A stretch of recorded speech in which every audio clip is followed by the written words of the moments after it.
Here we'll kind of continue where we left off. Last time we were in the book of Exodus. We were in Exodus chapter 22. Just a really brief mention to all of you, something to consider as we celebrate Hanukkah, and those of you who are. Hanukkah's a holiday really that represents freedom, freedom of oppression, freedom to study, freedom to believe, freedom to keep the Sabbath, freedom to circumcise your children, freedom to keep Torah, to obey God's statutes, and to study and to learn and to be a free people. Just like the 4th of July was a holiday that was in honor of freedom from oppression from Europe, so that people could be free, and Thanksgiving, and a day of being grateful and gratitude for the blessings and the freedoms that we have. So it's kind of an interesting time as we study through God's Word. Remember that people died, people spilled their blood to whom the oracles were committed. They died to preserve them so that we could keep them, because the Greeks were ruling over Israel, and Antiochus at the time was commanding that no one should Judaize by keeping the Sabbath. No one should Judaize by circumcising their children or keeping Torah. So understand how precious these words are that people have died to preserve, and yet we have them to live. They are the living words of God. So we'll continue here in Exodus chapter. I'll just pick up where we left off, the last few verses of Exodus 22. Beginning in verse 28, it says, "You shall not revile God, nor shall you curse a ruler of your people." You know, it's a popular thing, I know, on a lot of the radio talk show programs to begin to slander people, and not only to talk about issues, but to impute motives. And, you know, I just encourage us all, please be careful. God commands us not to curse a ruler of our people, whether they deserve it or not. Is it not? Even as it says, you know, Michael didn't even bring a railing accusation against Satan the devil, but simply said, "The Lord rebuke you." So in the New Testament, we find applications of this. You know, again, in Jude, I'll just look at a couple of them, because it is a reflection. Torah is the foundation, and the teachings we have in the Brit Hadashah, or the New Testament, are an expounding, or they are based upon Torah. The principles of God's law were all revealed to us here, and the New Testament beautifully fleshes it out, but it is not independent of it by any means. In Jude 8, it says, "Likewise, these dreamers defile the flesh, rejecting authority, and speak evil of dignitaries. Yet Michael, the archangel, in contending with the devil when he disputed about the body of Moshe, dared not bring against him a reviling accusation, but said, 'The Lord rebuke you.' But these, they speak evil of whatever they don't know, and whatever they know naturally, like brute beasts, and these things they corrupt themselves. Woe to them." So we don't want to speak evil of dignitaries. It's just ungodly. That's why we don't want to do it. It doesn't mean that the dignitaries are right. It doesn't mean that you have to agree with their political position or any such thing. But you just don't speak evil of dignitaries. You might not agree with your parents, but that doesn't mean you want to start speaking evil of your parents. So it's a similar kind of a thing. It's just not godly. Again, in 2 Peter chapter 2, in 2 Peter chapter 2, and in verse 10, again, we'll see the statutes expounded in the New Covenant Scriptures. 2 Peter 2 and verse 10, it says, "Especially those who walk according to the flesh." It's a very carnal thing. "In the lust of uncleanness, and they despise authority. They are presumptuous and self-willed, and they are not afraid to speak evil of dignitaries." So, whereas angels who are greater in power and might don't bring a reviling accusation against them before the Lord. So the angels would dare not bring an accusation against someone, dignitary, a leader, or what have you. Angels would not do it, but people, as they say, They tread where angels are feared to tread. Sometimes people can just be kind of dumb. We don't want to be dumb. So he goes on, he says, likewise, you shall not curse the ruler of your people. Verse 29, Exodus 22 then, verse 29, says, you shall not delay to offer the first of your ripe produce and your juices. So produce, the things that you grow, or the things produced from what you harvest. At other places it talks about baked goods, and ground up grain, not just whole grain, and juices and wine, things that are processed and manufactured, in other words, etc., that you would offer, not delay to offer the first or the best of it as it is ready, as it is ripe, as it's ready. And the firstborn also of your sons you shall give to me. Well, we're all God's children anyway. That's a fact. But what does this mean? The firstborn of your sons you shall give to me. It's kind of interesting because if you go to, Torah, where it talks more about this, let's just go back a little bit to the book of Numbers, chapter 3. Numbers.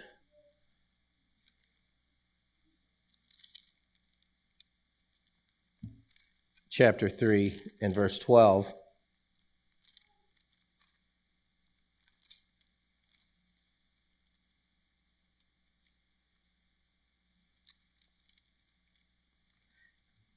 The Eternal spoke to Moses, saying, now behold, I myself have taken the Levites from among the children of Israel instead of every firstborn who opens the womb among the children of Israel. Therefore the Levites shall be mine, because all the firstborn are mine. On the day that I struck all the firstborn in the land of Egypt, I sanctified to myself all the firstborn in Israel, both man and beast. They shall be mine. I am the Eternal. So God has taken to himself all the firstborn, but in exchange for them, or in the place of, God has appointed the tribe of Levi to act or to be the firstborn on behalf of Israel. So that's interesting. So God gives us his law, but then, these things will come out, they flesh it out, they explain it, they begin to give us understanding so that we can understand. It's not talking about, giving your child to the Lord doesn't mean that it was sacrificed. That would be to impute what it means, Just listen to what it means and not try to add to it and think about it. But they're dedicated to the Eternal. They are God's, and the Levites were dedicated to God. They were dedicated to God's service. They weren't sacrificed. Okay? Has to do with giving, with service. And this is the responsibility. God has appointed it that way. So he has appointed in place so that we don't have to worry about this today. Yeshua has paid the price. The Levites have been given in place of the firstborn. So anyway, this is made very, very clear. Again, so that's Numbers 3 and verse 12. Again, you pick it up in verse 41. It says, and you shall take the Levites, I'm at Numbers chapter 3, verse 41. It says, you shall take the Levites for me. I am the Eternal, instead of all the firstborn among the children of Israel. And the livestock of the Levites would be taken instead of the livestock of the firstborn among the children of Israel. So that's God's law. That's what he said. That's the way he wants it. Now, Yeshua was called out of Egypt as the firstborn. We go to Matthew chapter 2. Matthew chapter 2.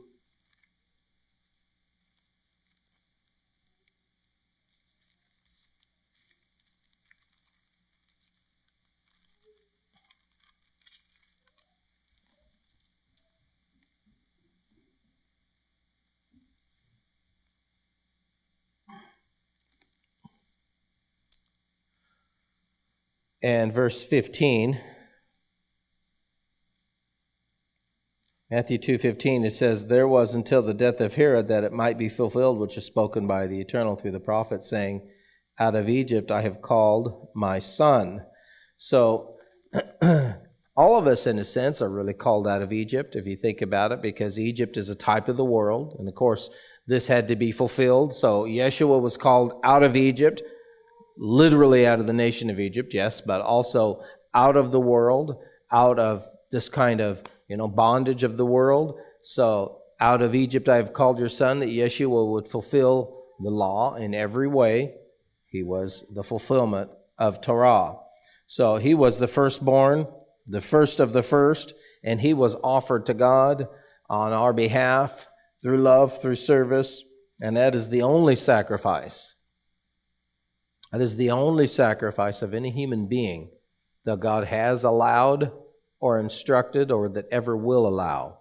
That is the only human sacrifice that God has allowed. And that one was made willingly by his son, Yeshua HaMashiach, Jesus the Christ. So, continuing here back then in Exodus 22, says, the firstborn of your sons you shall give to me, verse 29. Okay, so we'll continue on in verse 30. Likewise, you shall do with your oxen and your sheep. It shall be with its mother 7 days. On the 8th day you shall give it to me, and you shall be holy men to me. You shall not eat any meat which is torn by beasts in the field. There's just learning how to make a distinction between the clean and the unclean. God began to teach them this. That, if you have meat that was torn by the beasts, throw it to the dogs. It's not fit for the sons of God to eat that kind of meat. Cast it to the dogs. Exodus chapter 23 and verse 1. You shall not circulate a false report. Do not put your hand with the wicked to be an unrighteous witness. So, the word here, false, in the Hebrew is saw. And it doesn't mean, as we think in English, false meaning it's not true.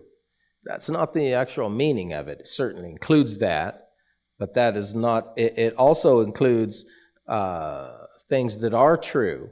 So the meaning isn't true or false like we think of as that true or false. The meaning is saw, which means an evil report. A false report would be evil to somebody, yes, but that's the limitation of the English language. A false report might be hurtful to somebody, but what if it's true? Then it wouldn't be considered a false report in the English anymore. But in the Hebrew, it might even be a true report. And that's the key distinction. So just because it's true doesn't make it right to spread it. There are things about people, we all have things that are private. We all have shortcomings. We all make mistakes. Is it an appropriate thing to run around and try to blab everybody's shortcomings or everybody's mistakes or things that other people want to keep private, to blab it out, to share it in a way that is ruinous to someone, to hurt someone, even if it's true? I mean, don't we all have doors on our bedroom? Well, why? Because there are certain things that may be true what goes behind that door, but does that mean it's anybody else's business? Of course not. So just because something is true does not make it appropriate to share that information. Some true report about somebody else might still be ruinous to them. Now, the only time that you would want to share something that would be ruinous to somebody is if it was for the sake of maybe a child molester, a pedophile, or something like that, and you might need to share the truth about this thing that you know firsthand through certifiable witnesses or something that is not just a slander, but that you could then share it privately with the parents or maybe with a camp leader so you don't end up with somebody like that in charge of a church camp or any camp. That kind of a thing in order to protect somebody. But to just circulate stuff, wow. Do not circulate a ruinous report, something that will hurt someone's reputation, something that would humiliate someone or hurt someone. It wasn't all that many years ago. Well, it was probably longer than I might remember, but at any rate, I'm not a super old guy, but I remember not so long ago, maybe a dozen years or more, was a military man who had a very distinguished career, and he ended up being accused of a number of different things, and his wife and his daughters were so ashamed of him, and the man couldn't take it. He committed suicide. And then afterwards they established that all the reports were false. They were not true. He didn't actually do those things. But sometimes a report is out, and it doesn't matter if it's true or not. It ruins you nonetheless. He just couldn't deal with it. You know what? We have to realize that our words have meanings, and they have power, and they are given to us by God, and we bear responsibility for the way we use them. And I think this commandment right here, in the Hebrews call it Lashon Hara, because, Lashon Hara means just that, to speak evil of someone. It doesn't mean that it's not true. It may be true, and it may be a lie, but that's not the only point if it's true or not. Is it really right? Just say, take for example, we have the Apostle Paul, What did God just constantly over and over and over to Paul and point out that, oh yeah, that's the Stephen killer. He's the guy who murdered Stephen. Oh, I'm going to introduce your speaker today, the man who murdered Stephen, your brother.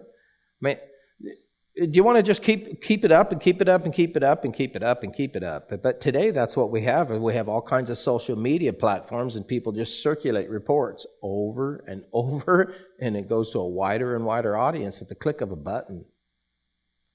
At the click of a button. It's an amazing thing. So it says don't circulate a ruinous report. So what happens when you click the send button and you forward, you got to read the story. I really don't know if it's true, but wow, send. You just circulated a ruinous report, and you called yourself a Christian while you did it, right? Is that what Christ would do?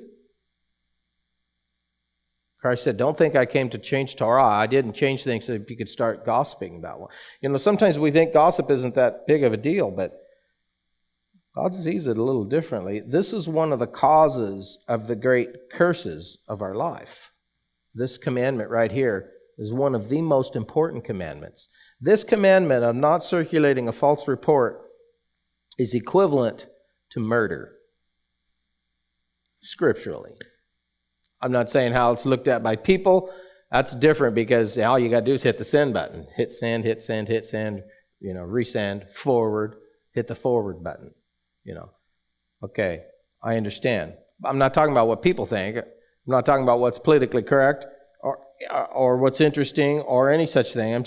I'm a teacher of Torah. I'm talking about what Torah says. And that's what I'm interested in. People that are interested in other things, well, they're interested in other things.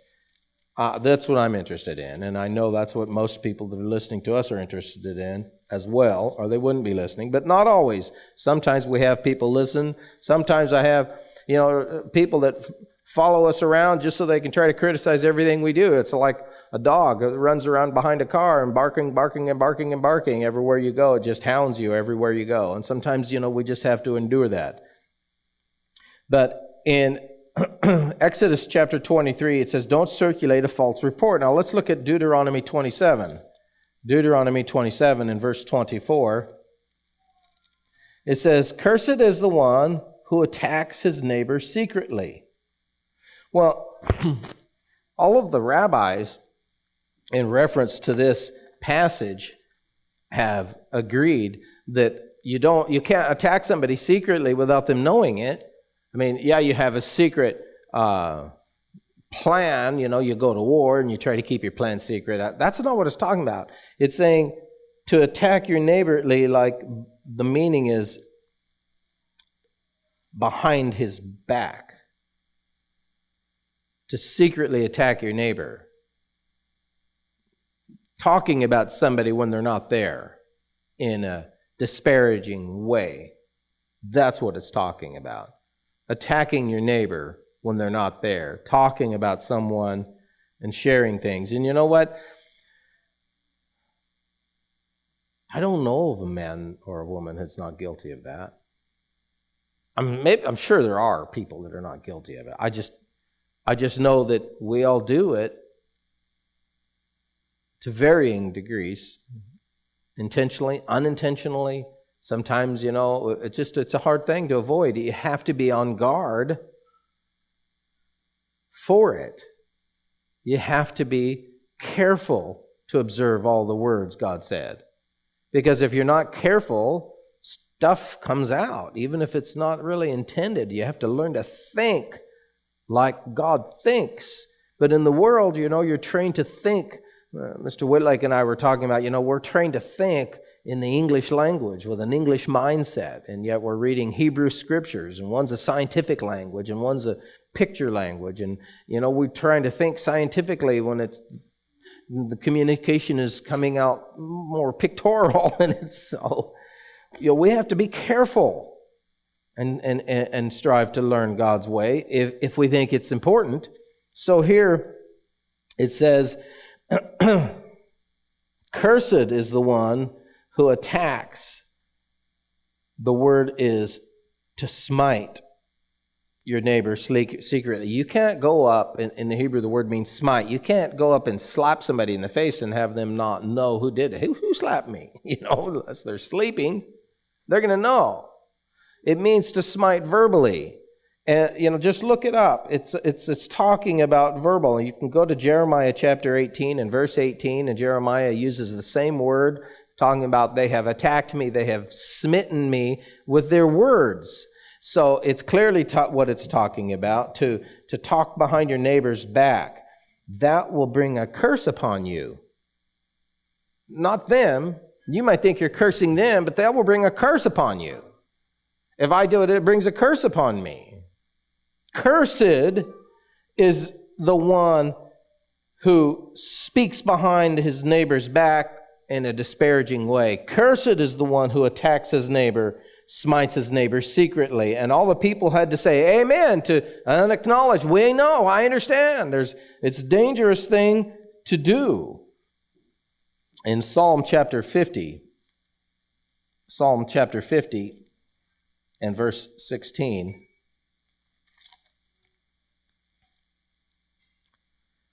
it says, to the wicked, God says, what right do you have to declare my statutes? God doesn't even want wicked people talking about his statutes or trying to act like they're obedient to him. What do the wicked have to do to say, oh yeah, God's statutes, or to take my covenant in their mouth? Seeing that you hate instruction and you cast my words behind. Like I was talking about, I think was it last week, sometimes people say, oh yeah, I keep the law. I don't want that stuff written on my doorposts, but I keep the other part. I choose what I want to keep. Well, God says, keep it all or don't, or you're lawless. You can't pick and choose a few of the things that you want to do and then think that you're righteous for it. That's just not how God sees it. So he says, I don't want you to take my covenant on your mouth, seeing you hate instruction and you've cast my words behind you. When you saw a thief, you consented with him. It's hypocrisy, God says. And you've been a partaker with adulterers. You give your mouth over to evil, and you allow your tongue to frame deceit. You sit and you speak against your own brother. You slander your own mother's son, it says. To slander someone else. Well, what if your brother really did do that and you're talking to your mom? No, he really did do it. I know as a parent, I grew weary of tattletaling. It's exhausting to hear one of your beloved children that you love, as a parent, attacking another one of your beloved children that you love. Now, how's a parent, If there's something that needs to be revealed, hey, so-and-so's doing something and they're hurting this or that, okay, say it straight. But the commentary of attack to slander and impute motives, these things you have done, it says, to slander and to speak against your brother. And I kept silent. And you thought that I was altogether like you, but I will reprove you and I will set things in order. Consider this, you who forget God, lest I tear you in pieces. He says, whoever offers praise glorifies me, and to him who orders his conduct aright, he's the one I will show Yeshua to. He's the one I will show salvation to. Our conduct does affect our salvation. It does affect it. I know we can't save ourselves. No, obviously. But it's, on the other hand, to say that your conduct has no bearing on your salvation is silly, because you can bring curses. You might still be saved, but that doesn't mean you're not going to go through the fire first. And obviously, we don't want to have to be saved through the fire. So let's not bring curses on ourselves. One additional thing I wanted to share with you. I'd like to share with you a passage in the book of Romans. Romans chapter 14.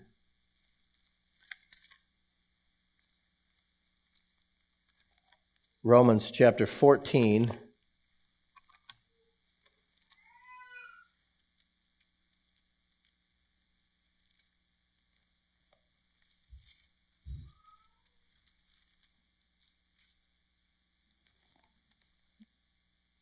And let's see, verse 13.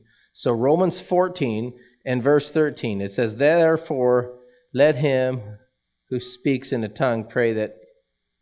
That's not where I wanted to go.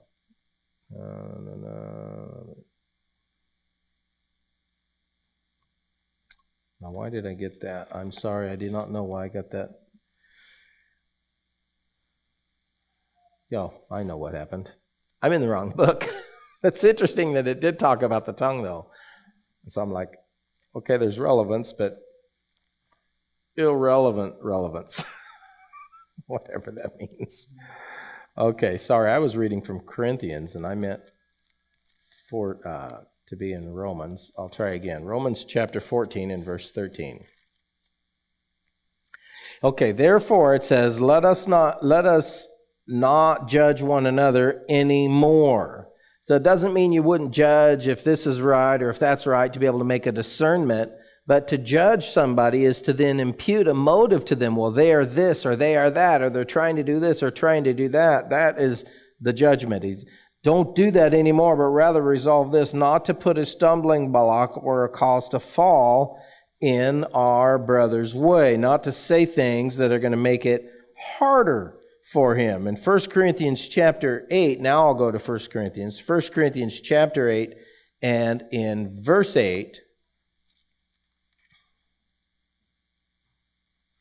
it says, "Food does not commend us to God, for neither if we eat are we better off, or if we don't eat are we worse. But beware lest somehow this liberty of yours become a stumbling block to those who are weak. For if anyone sees you who have knowledge eating in an idol's temple, will not the conscience of him who is weak be emboldened to eat those things offered to idols? And because of your knowledge shall your weak brother perish for whom Christ died." So, you might just say, well, these are my words and I'm free and I have a right to speak and say what in my mind, and it's true or whatever. Okay, maybe it is true. But then your weak brother could perish as a result of your words. You cause a stumbling block. These things are just something to consider. You could wound somebody and sin against Messiah. So he says, don't do that. And he gives various, examples of this. But one of the things that I'm most amazed at is if you turn over, I think in the book of Romans, or I don't know, maybe in Galatians as well, but the Apostle Paul is giving a list. Don't you know that? And then he gives a list of those who will not be in the kingdom of God. Don't you know thus and such will not even be in the kingdom of God? Maybe I should just read that. Where is that? Galatians. Because that's Paul, right? The champion of those who don't like the law, because they don't understand what Paul was saying. But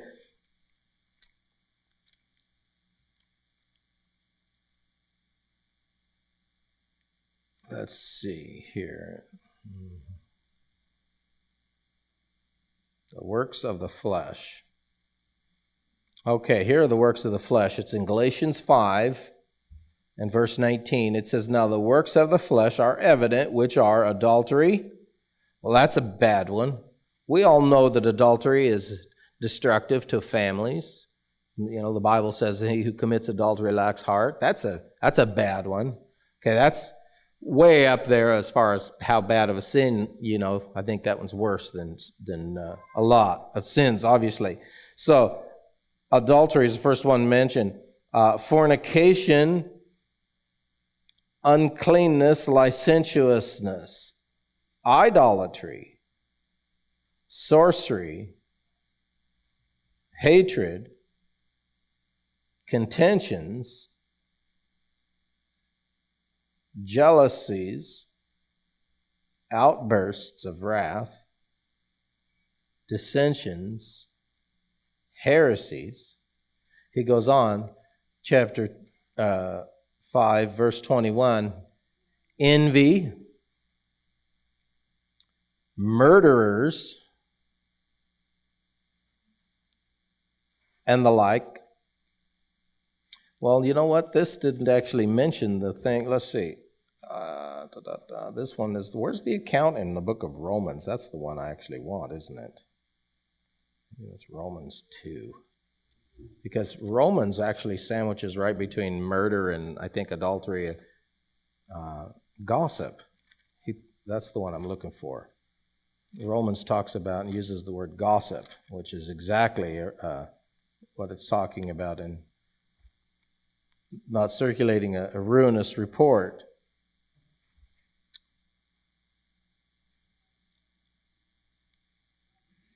Somebody will probably find that before I do. Maybe you can just holler it out and tell me when you do.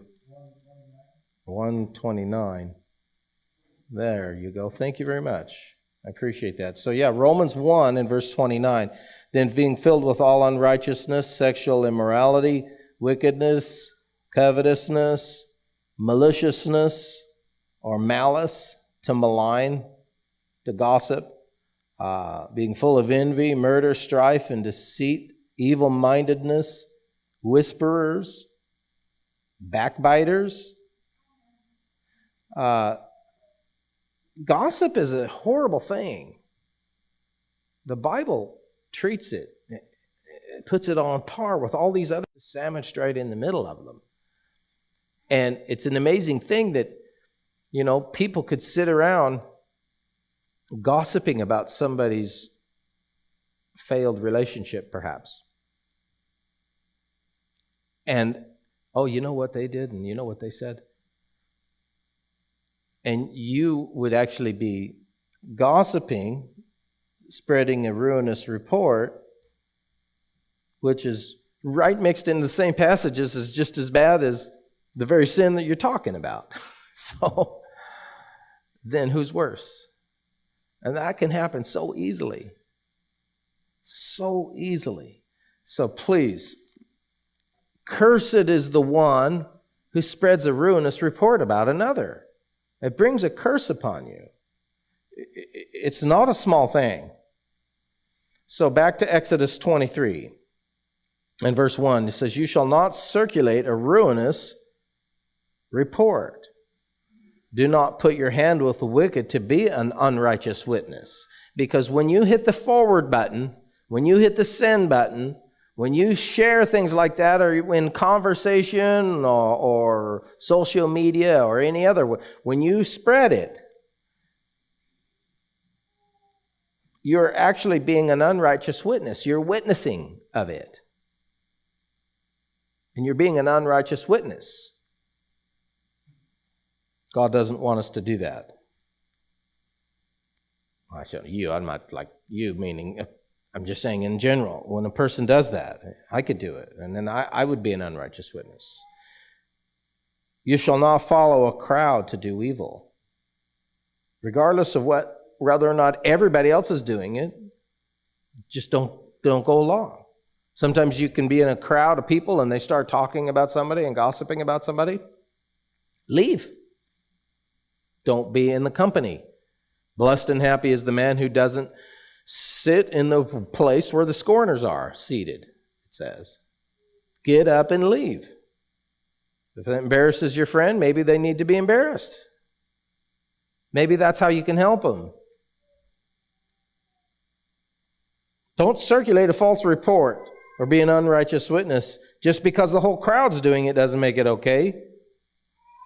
Nor shall you testify in a dispute, so that turn aside after many to pervert justice.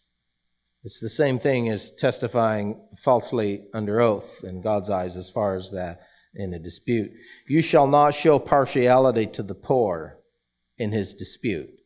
So don't favor somebody because they have something that maybe that you can benefit from, take advantage of somebody's weakness. If you meet your enemy's ox or your enemy's donkey going astray, you shall surely bring it back to him again. So now that's love your neighbor as yourself, if I've ever seen it. That is loving your enemy. Here God's instruction is, not if you meet your enemy's ox or his donkey going astray, then you would go out of your way to help your enemy. Because it doesn't say bring it home and make a phone call, let your enemy know. You shall surely restore it to him. You got to go out of your way to get that animal to take it back to him, or to take their coat or their whatever it is and try to restore it to your enemy, the one who hates you. That is God's law, to love your enemies. Love your enemies, it says. I say bless and curse not, the Apostle Paul said. So even your enemy's ox or donkey, that is loving your enemy, as it says in Matthew chapter 5 and verse 44, talking about, loving your enemy. So if you see the donkey of one who hates you lying under its burden, and you would refrain from helping it, I don't want to be anywhere around that individual, you shall surely help him with it. Subdue yourself to God's will. Subject yourself. Overcome your own inhibitions in your mind and your own feelings to do what God says, and you will be sons of God.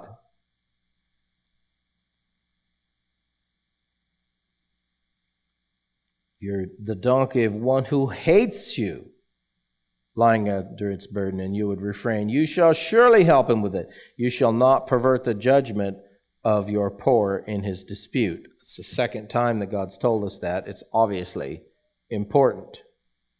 Keep yourself far from a false matter. Keep away from it. Not just if it's true or false. Again, don't just think English, but a ruinous matter. Stay away from a ruinous matter. Stay away from politically, charged comments. Stay away from comments that would inflame things. Just stay away from a ruinous report. Don't spread it. Don't be a part of it. And if you're in a conversation and it starts, get out. Stay away. As it say, flee idolatry, I think, or is it flee adultery? Flee them both. Just flee. Well, here it's kind of like that. Flee loshan hara, right? Don't be around it. Don't be part of it.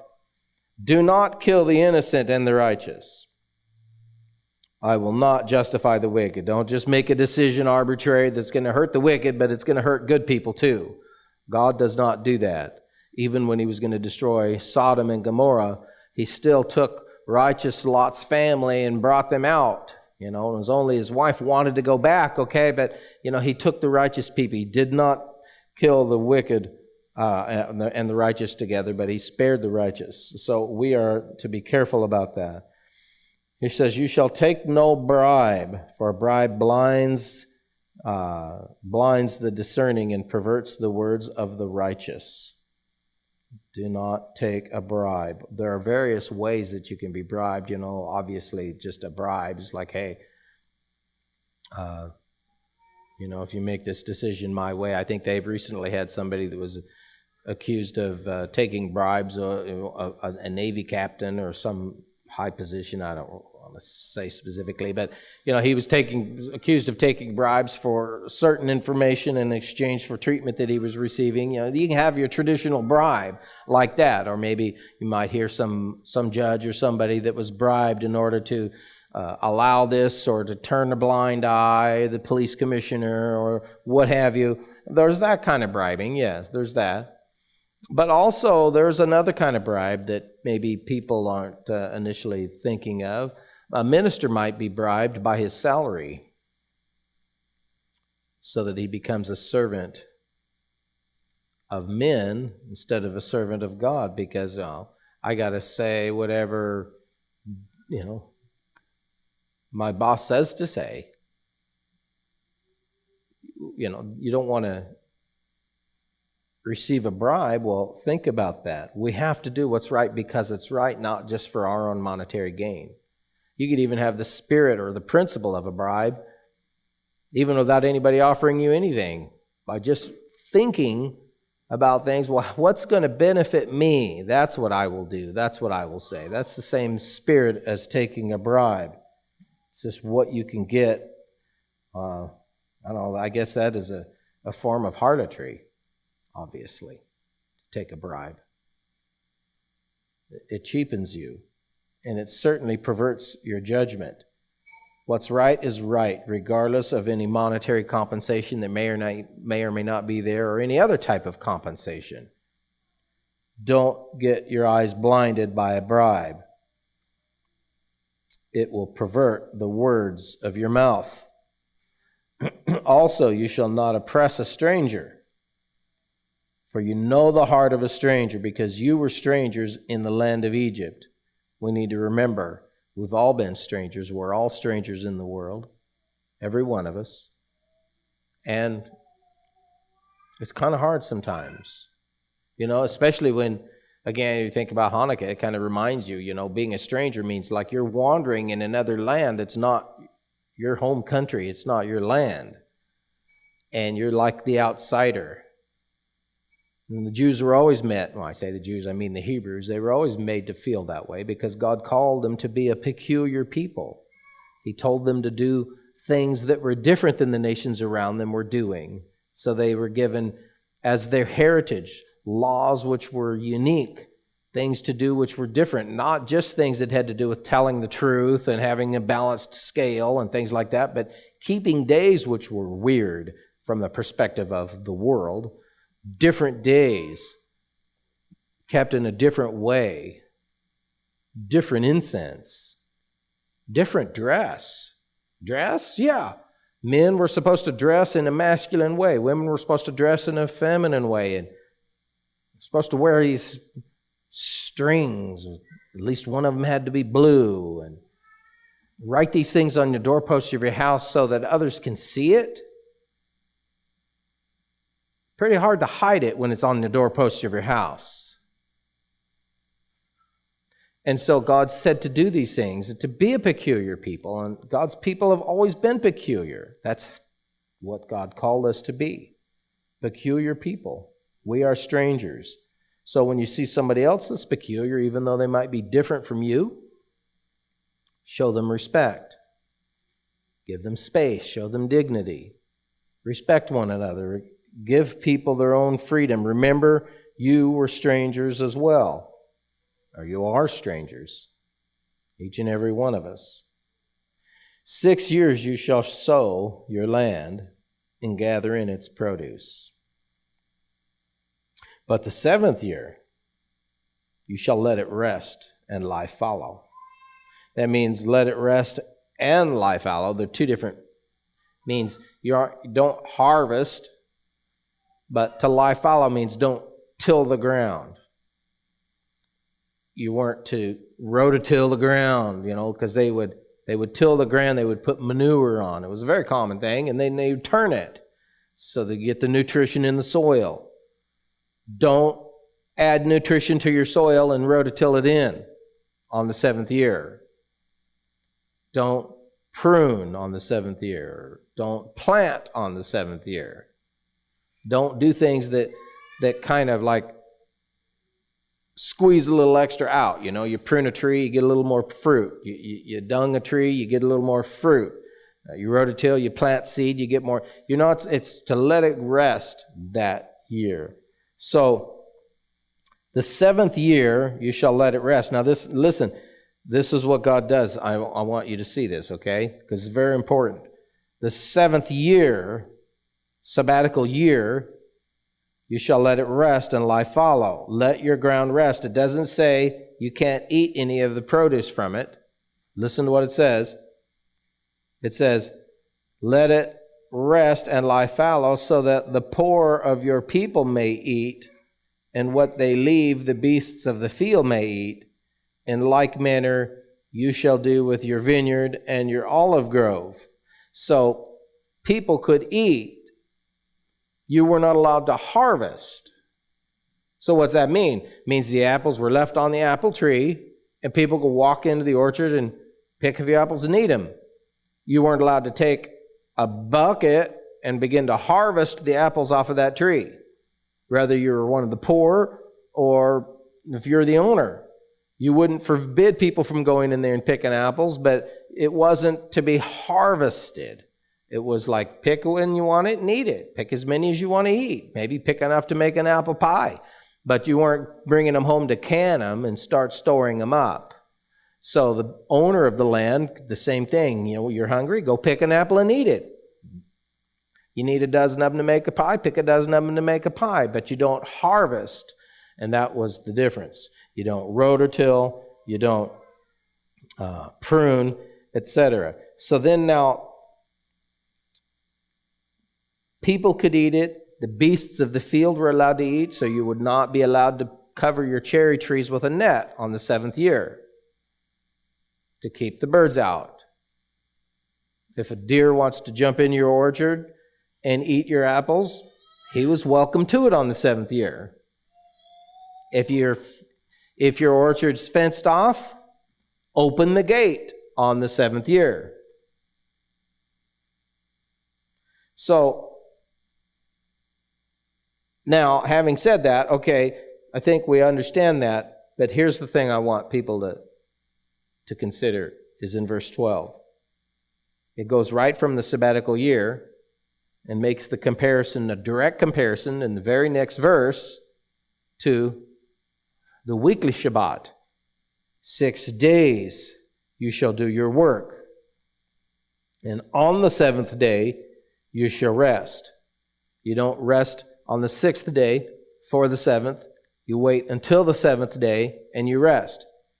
You don't get to choose which day you rest. Well, it just means 1 out of 7.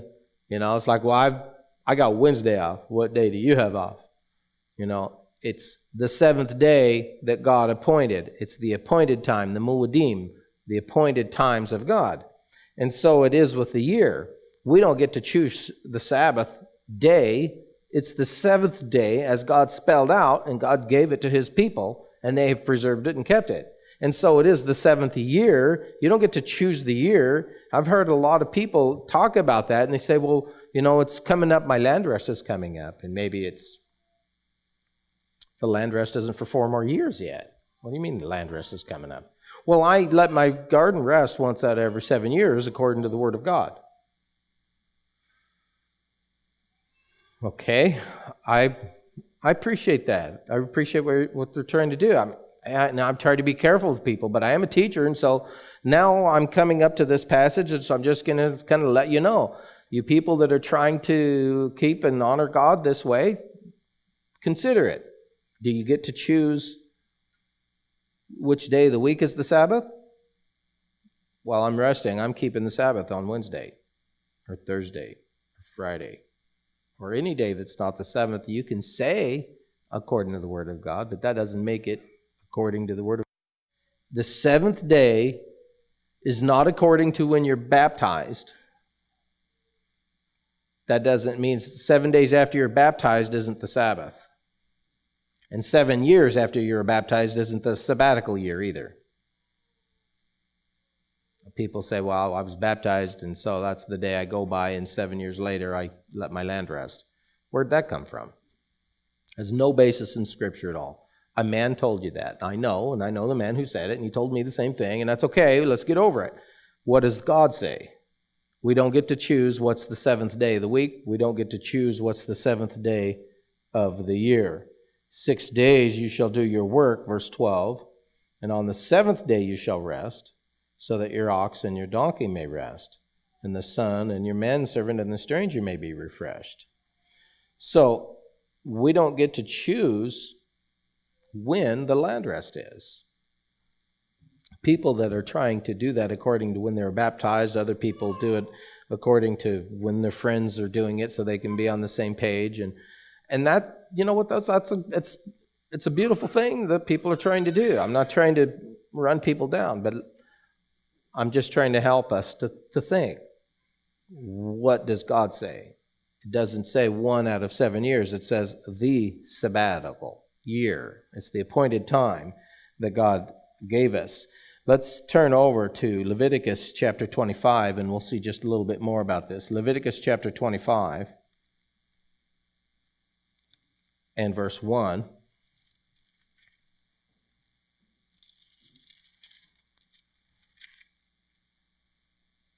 It says, "The Eternal spoke to Moses on Mount Sinai, and he said, 'Speak to the children of Israel and say to them, when you come into the land which I give you, then the land shall keep a Sabbath to the Eternal.'"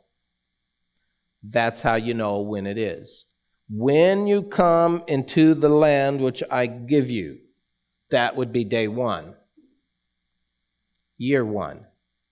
7 years from that year would be the sabbatical year. There is an appointed time, a starting point, and it's recorded here of what that is. From the time that God chose to say, okay, because remember, how did they know when to go? Well, the pillar of cloud by day, and fire by night moved, and when the cloud moved and said, okay, Moses, you go up in the mountain and die now. Joshua's going to take them across, and they're going to cross the Jordan and go in. And when God said go, that's when they went. And from that time, they were to begin to count their years for the sabbatical year. When you come into the land, not according to when anybody's baptized. It's at an appointed time. I just wanted to show you scripturally the evidence for that, okay? So, when you come into the land which I give you, then the land shall keep a Sabbath to the Eternal. 6 years you shall sow your field, 6 years you shall prune your vineyard and gather in its fruit, but the 7th year shall be a Sabbath of solemn rest, for the land, a Sabbath to the Eternal. You shall neither sow your field nor prune your vineyard. What grows of its own accord of your harvest you shall not reap. So what grows of its own accord you could eat. You know, sometimes you get the tomatoes that comes back the next year, the tomato plants from a garden the previous year. You know, you get the free tomatoes. Go eat them. But you just don't harvest them. But you could eat them, certainly. That's what they're for. But for everybody equally, not just for you alone. So anyway, it says, what grows of its own accord of your harvest, you shall not reap it, nor gather the grapes of your untended vine. It is a year of rest for the land, and the Sabbath produce of the land shall be food for you. So it is food for you. You can eat it. It's food for everyone. Not to be harvested, but to be enjoyed as long as it's on the vine, and it's for you. And it's also for your servant. It's also for your maidservant. It's also for your hired servant. It's for the stranger who sojourns wandering around. It's also for your livestock. Maybe you give your livestock some special foods that they wouldn't normally get. It's for the animals that are in your land, the wild beasts, the birds. All of its produce shall be for food. And verse 8, it says, and you shall count 7 Sabbaths or weeks, as the word is. The word means week or Sabbath, a Sabbath of weeks, or 7 groups of 7. You shall count 7 sevens of years for yourself, 7 times 7 years, and the time of 7 Sabbaths of years shall be to you 49 years. Now, when was Jubilee? Was it kept at the at like Atonement 49? No, it was not kept on Atonement 49, because Atonement 49 would only be 49, and Jubilee wasn't kept in the 49th year. Jubilee is release. It's a new beginning. And so the new beginning doesn't start at the end of the week, it starts after the end of the week, which is the beginning of the next week. It starts at the beginning.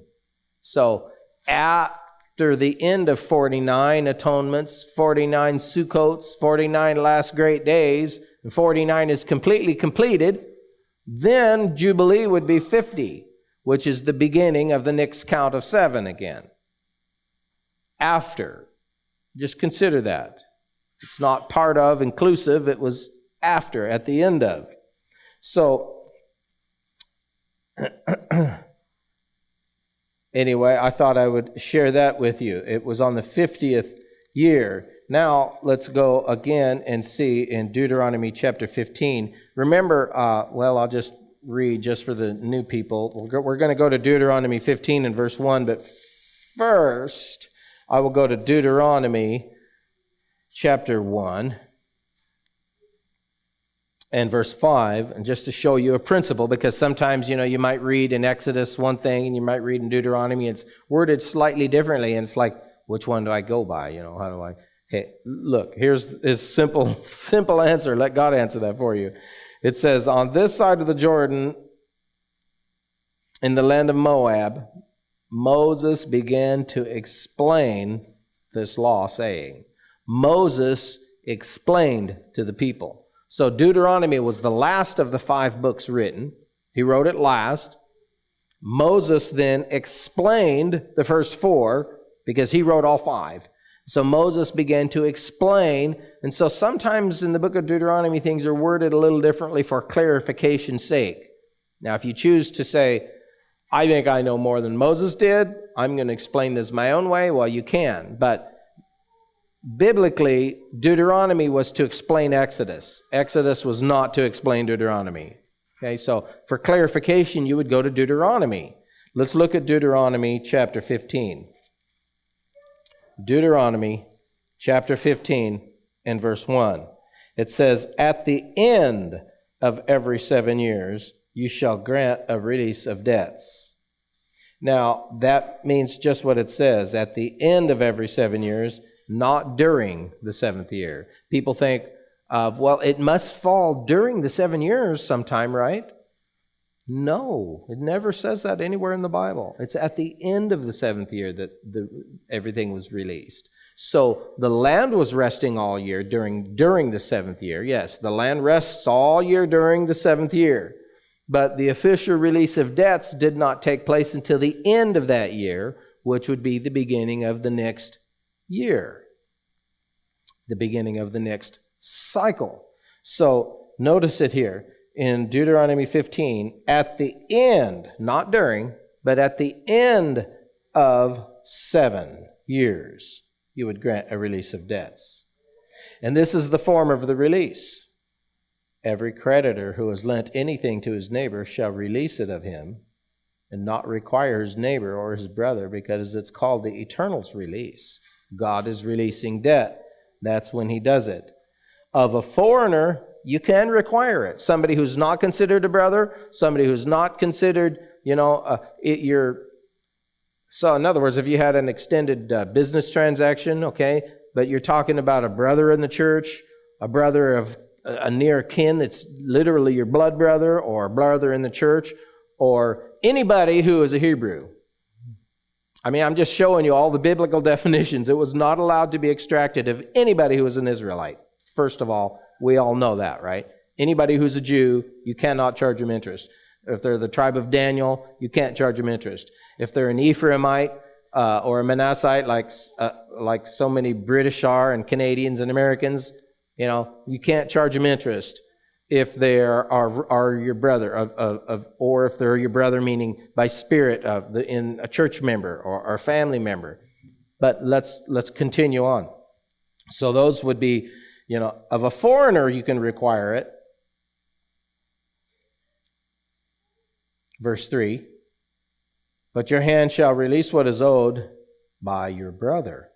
So you cannot hold it against your brother, except, there's an exception, when there be no poor among you. In other words, this wasn't a transaction that had to do with helping somebody in need. This was a business deal. So you can charge interest for a business transaction. It's not that somebody was poor. There's nobody poor involved here. This was a business deal so that we could make more money. That's different. You're not talking about somebody who needs to be forgiven and released because they're under the burden of this debt. That's not the issue at all. Well, then you still owe the money. It's interesting. That's God's law. God is good. So except when there was no poor among you, for the Eternal will greatly bless you. Now, one more time, let's go to Deuteronomy, this time chapter 31. Deuteronomy 31.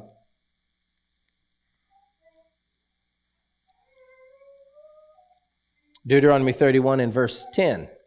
It says, Moses commanded them, saying, quote, at the end. So I looked up that word at the end, in the Hebrew, and it means at the end. That means after. It literally means after, or the conclusion, after. So at the end of every 7 years is the beginning of the next year, which is Jubilee. That's how it works. Can't be part of the 7. Has to be after the 7 for it to be properly. So at the Feast of Tabernacles, at the end of 7 years. So Moses commanded them, saying, at the end of every 7 years, at the appointed time in the year of release, at the Feast of Tabernacles. There's only one time that fits that. There's only one time. Because atonement was when the horn was blown, announcing Jubilee. Tabernacles comes after that. If you do it during the 7th year, rather than at the end, then you will only have had 6, or in 48. You will not have completed, if you're talking Jubilee, you'll only have had 48 holy day cycles, or you will not have completed the 49th holy day cycle. It would be incomplete, and the Bible's very specific. It says complete weeks. You must have a complete week. So at the end of every 7 years, so after, at the appointed time in the year of release, when was the horn blown for release? Atonement, Yom Kippur. So then this would be announced at the Feast of Tabernacles at the end of 7 years. So during the 7th year, understand, if you think about it, during the 7th year, since the year begins, kind of like trumpets to atonement is when they counted, as far as the releasing of debt and such, the year was counted from that time. It was announced, atonement, Yom Kippur, right? That's when the Jubilee horn was blown. So then the Feast of Tabernacles comes 5 days later. So if you have at the end of 7 years, that means you've had 7 Yom Kippurs. 7 Yom Kippurs takes place at the end of the 7th year. 6 Yom Kippurs takes place at the beginning of the 7th year. So the 7th year is going to have the Yom Kippur at the beginning, at the end, just like a day has, we say Erev, right? Erev Tov, good evening, or Boker Tov. Each day has 2 mornings and 2 evenings, because the evening is the twilight part of the day that belongs partially to this day and partially to the next. And so it is with every day of the week. Sunrise, it's not actually a sunset, a magical second, but between the evenings it's called, between the evenings. And so it's the same thing with a year. You have atonement beginning a cycle, and you have atonement completing a cycle. So you really have it on both sides. And so at the end of 7 years, then at the Feast of Tabernacles, so that would be at the last 7th Feast of Tabernacles out of this cycle, has to take place at the end of the year. It can't take place at the beginning of the year. So the reason I'm spending time with this is primarily because it comes up in the book of Exodus right now, and we just happen to be landing on it. But also giving a little extra attention to it with the forethought knowledge that this year is the land rest year. Coming up will begin Yom Kippur. So this year, starting out at the feast, at the fall feast season, begins the 7th year. That's not when we want to read the law. The law was supposed to be read during the Feast of Tabernacles at the 7th year as well, but it says at the end of 7 years. And this year will be the beginning of 7 years. The beginning of 7 years means it will only have 6 completed cycles. It has to be completed one more time before it'll be time to read the law. So just kind of some clarification on some of these things. Deuteronomy 31, at the end of the 7 years, not during the 7th year. It wasn't supposed to be during. It's supposed to be after.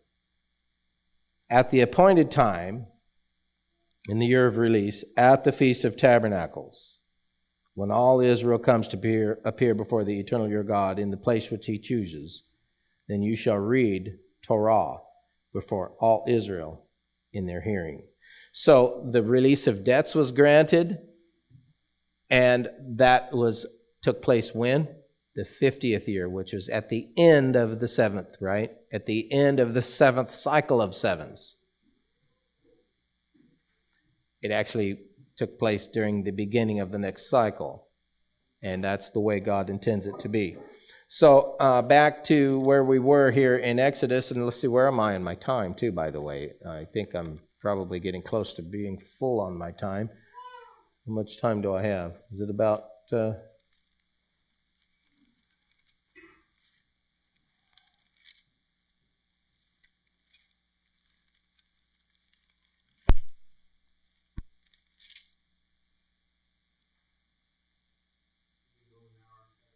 Okay, so I'll just wrap it up then. So back then to Exodus 23. So in the 7th year, you would let your land rest. In the 7th year, you would release debts to people that were made out of hardship. If somebody was in a hard way and you loaned them some money to help them out because they didn't have enough food or couldn't pay the rent or some kind of a hardship debt, those would be released. Business deals, that's separate, But anyway, and